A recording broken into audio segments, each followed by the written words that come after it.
In this episode of the Coaches Hub podcast powered by Soccer Profile, we explore how your coaching behaviors, communication, emotional intelligence, adaptability, and leadership shape not just performance, but the people your players become.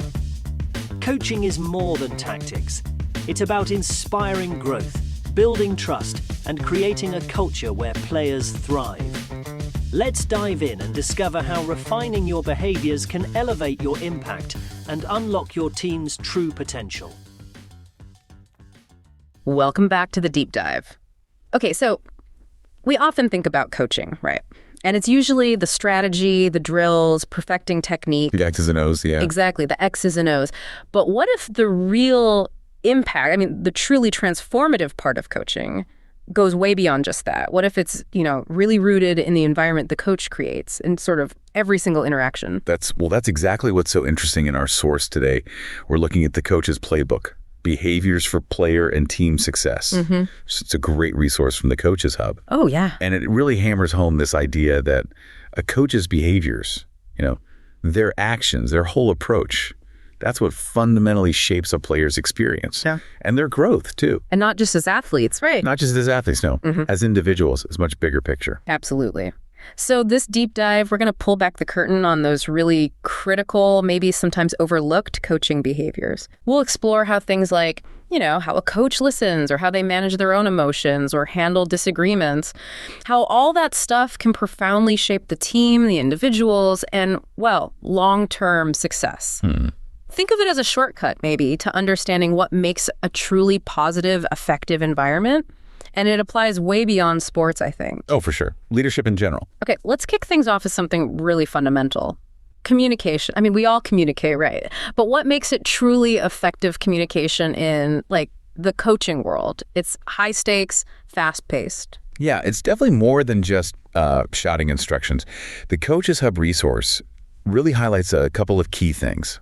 First, clarity and simplicity. Okay. But it's more than just avoiding jargon, you know? It's about actually translating complex ideas into language players can act on immediately. Right, in the moment. Exactly. Yeah. So instead of a coach just yelling, execute a zonal press, the playbook suggests something more like, okay, forwards, ball goes wide, our two strongest blockers, you drop, cut off those passing lanes, midfielders, you shift, seal the middle. It makes the how super clear. That's a great distinction. And it's not just what the coach says, is it? The playbook really emphasizes active listening. I used to think that was just, nodding along. Yeah, we all do. But the Coaches Hub describes it more like asking clarifying questions. Like, okay, so if I'm hearing you right, you're feeling frustrated about playing time because you think your improvements in X and Y aren't getting noticed. Precisely. Paraphrasing it back to them. Yeah, it shows you're actually engaged, you respect what they're saying. Exactly. And when a coach does that, players feel genuinely heard, they feel valued, and then the other pillar they mention is positive reinforcement. Okay. And again, it's not just empty praise like good job. It's specific, recognizing effort, recognizing progress, even if the result wasn't perfect. Okay. Like what? Like, hey, great hustle getting back on defense there, even though the pass got through. That kind of thing builds confidence, encourages them to keep trying. It creates this feedback loop that helps the player and the team unity. Okay, so clear communication, active listening, positive reinforcement that lays the groundwork. What about the coach's sort of internal toolkit? Emotional intelligence, or EI. It sounds a bit abstract. Well, it feels abstract, but it's actually really practical in coaching. The Coaches Hub breaks EI down into three main parts for coaches. First is self-awareness. Right. And this isn't just knowing you're angry or frustrated. It's recognizing how that frustration actually shows up in your behavior. Oh, like subtle things. Yeah. Maybe your body language shifts. Maybe you get a bit sharper in your feedback. Maybe you kind of withdraw. Understanding your own triggers lets you manage them before they negatively impact the team. Okay, that makes sense. And that leads into the next part, right? Regulation of emotions. Exactly. Yeah. Think about a coach in a huge game, championship on the line. A player makes a massive mistake. Yeah, the pressure's immense. Totally. And the urge to just erupt, show that frustration, it's huge. But the playbook argues that the coach's ability to stay composed in that moment, to regulate their own emotions, that's maybe the most powerful lesson they can teach. Modeling it. Yeah, it shows the team how to respond to adversity, not just react. It builds resilience in the players themselves. Wow, okay. The third part. The third is empathy. And it's not just feeling sorry for a player, it's the skill of reading the room, decoding the nonverbals. Seeing the slumped shoulders, the forced smile. Exactly. Seeing that, understanding the emotion behind it, and then responding thoughtfully, supportively, not just reacting instinctively.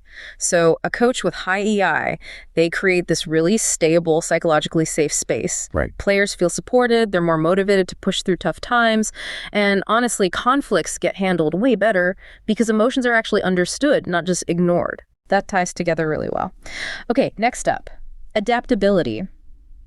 This seems crucial, right? I mean, games change, people change. The Coaches Hub resource says every player is different, and so are every team and every game situation. So what does real adaptability look like in action for a coach? Well, it means they're not stuck in one way of doing things. An adaptable coach is really good at tailoring their coaching to individual needs. Okay. They get that player A might need to see it demonstrated, while player B needs to try it hands-on, and player C needs a detailed explanation first. Different learning styles. So they adjust their approach. Yeah, exactly. The playbook gives this example. A coach sees a quieter player struggling with a new drill.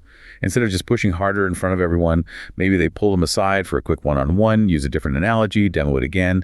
It's truly personalized feedback. And adaptability isn't just player by player, is it? It's also about the game itself. Oh, absolutely. It's about adjusting tactics based on game situations, recognizing, okay, this isn't working, and making those real-time changes, sometimes changes that feel counterintuitive. That takes guts, I bet, to ditch the game plan midstream. It really does. But the playbook points out that flexibility can be the difference between winning and losing in critical moments. Wow. And the impact on development is huge. When coaches adapt, all players, no matter their style or level, can actually develop properly. And for the team, it means they can handle unexpected problems, stay competitive no matter what gets thrown at them. It's about evolving, not just sticking it out. Right, evolving.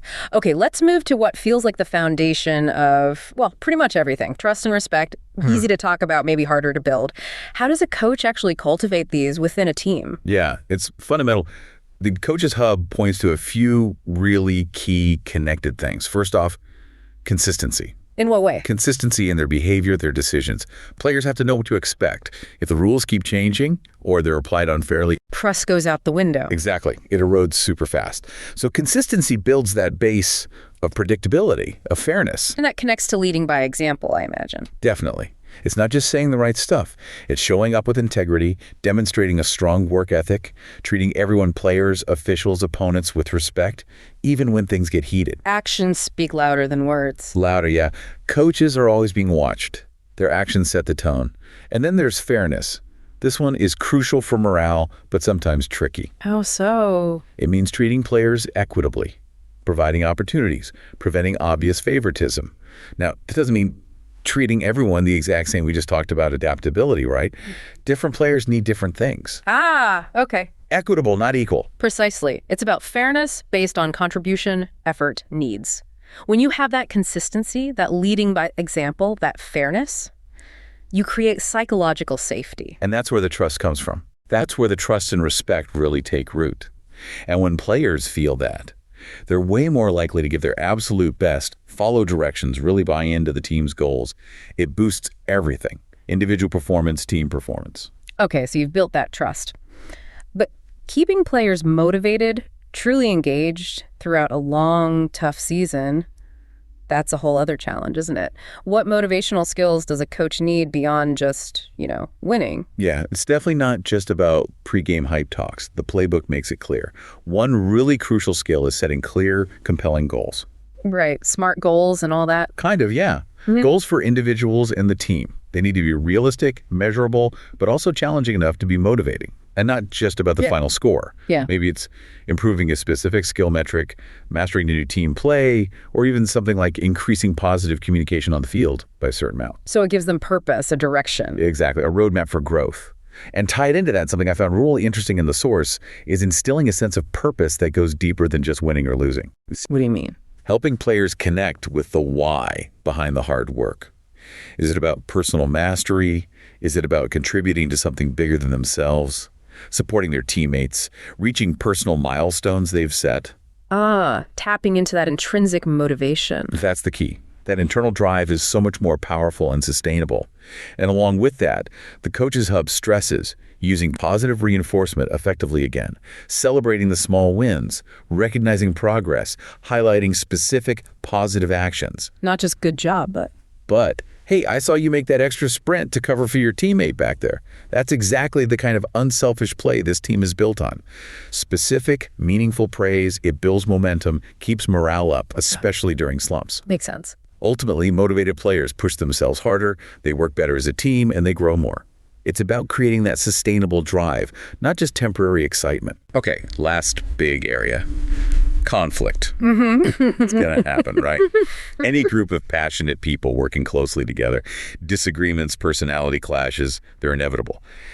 How does a great coach navigate that? How do they manage conflict effectively so it doesn't, blow up the team? Yeah, ignoring it is usually the worst thing you can do. The Coaches Hub resource really emphasizes that. So the first step is addressing issues promptly. Don't let it fester. Exactly. Don't let things simmer and poison the team dynamic. This doesn't mean reacting instantly in anger, but having a process to deal with disagreements constructively before they escalate. And a big part of that process must be communication again, right? Absolutely. Encouraging open dialogue. Creating a space where players feel safe enough to actually voice their concerns respectfully, rather than letting resentment build up silently.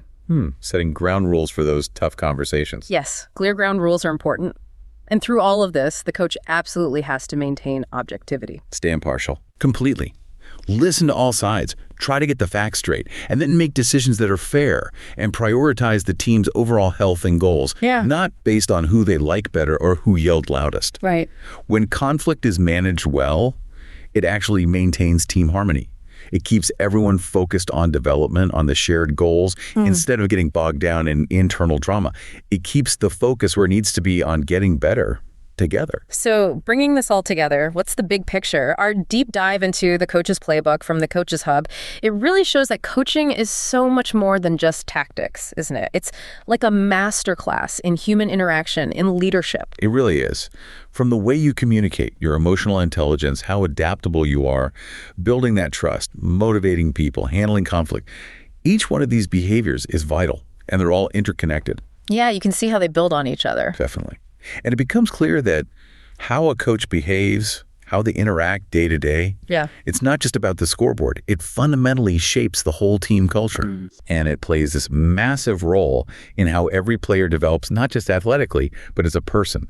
It creates that environment where they feel supported, sure, but also challenged and genuinely inspired to be their best, both on and off the field. That's a real power, isn't it? And these ideas, they're not just for sports coaches. They're blueprints for anyone leading a team, anyone mentoring someone, teaching, even parenting, maybe. Absolutely. Universal principles. So for you, the listener, maybe here's something to chew on until our next deep dive. Think about these 6 behaviors: communication, EI, adaptability, trust, motivation, conflict management. How might consciously focusing on improving just one of those, not just in how you lead others, but maybe even in how you lead yourself? How could that shift the dynamics in your own teams, your projects, or even just your personal goals this week? That's a great question to ponder. Something to think about. We'll catch you on the next deep dive. That's a wrap on this episode of the Coaches Hub podcast powered by Soccer Profile. Remember, every word, action, and reaction shapes the environment you create. When you lead with purpose, empathy, and consistency, you inspire growth far beyond the training pitch. Keep reflecting on your coaching behaviors, because the way you coach today builds the players and people of tomorrow. For more tools, insights, and inspiration, visit www.soccer-profile.com. Until next time, lead with intent. Coach with purpose. Inspire through behavior.